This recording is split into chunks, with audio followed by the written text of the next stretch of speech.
Привет, друзья! Вы на канале Страна рецептов. Сегодня готовлю манник. В моей тетради он был записан очень давно, но я его для себя только недавно открыла. Ведь всегда готовила манник с добавлением сливочного масла. Понадобится манка, простокваша, либо кефир, либо жидкая сметана, сахар, мука, яйца, разрыхлитель, либо сода. Дополнительно можно взять либо вяленую клюкву, либо вишню, либо изюм и алкоголь. Это может быть либо ром, либо коньяк.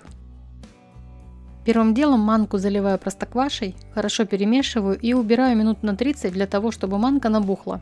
С простоквашей я сняла сливки, поэтому она у меня не жирная.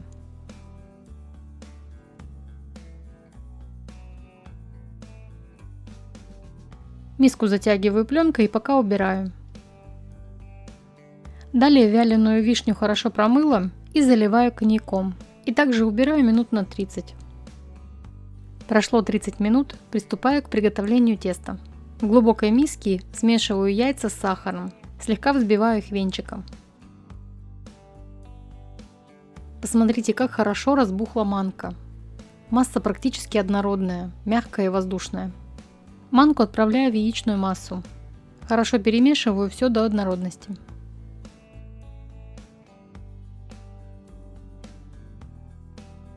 И далее ввожу муку и разрыхлитель. Муку добавляю частями, перемешиваю и смотрю на консистенцию. Тесто не должно быть очень густым и забитым мукой. Оно должно стекать с лопатки. Муки у меня ушло полстакана. Сколько уйдет муки, это будет зависеть от манки, либо от простокваши, либо от самой муки. Ориентируйтесь на консистенцию. И далее добавляю вяленую вишню. С вишни слила алкоголь, бумажными полотенцами не промакиваю, а сразу отправляю в тесто.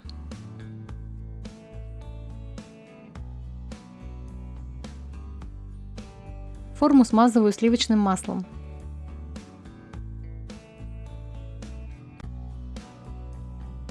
Вливаю тесто.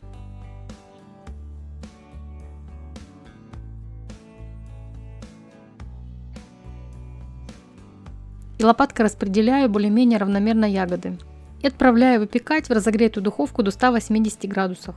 Выпекается пирог где-то минут 40.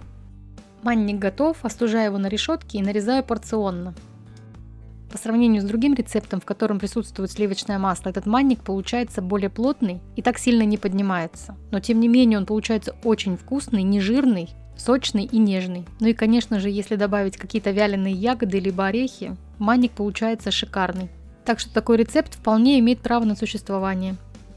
Если вам был полезен рецепт, ставьте лайки, пишите комментарии, подписывайтесь на канал, если еще не подписаны.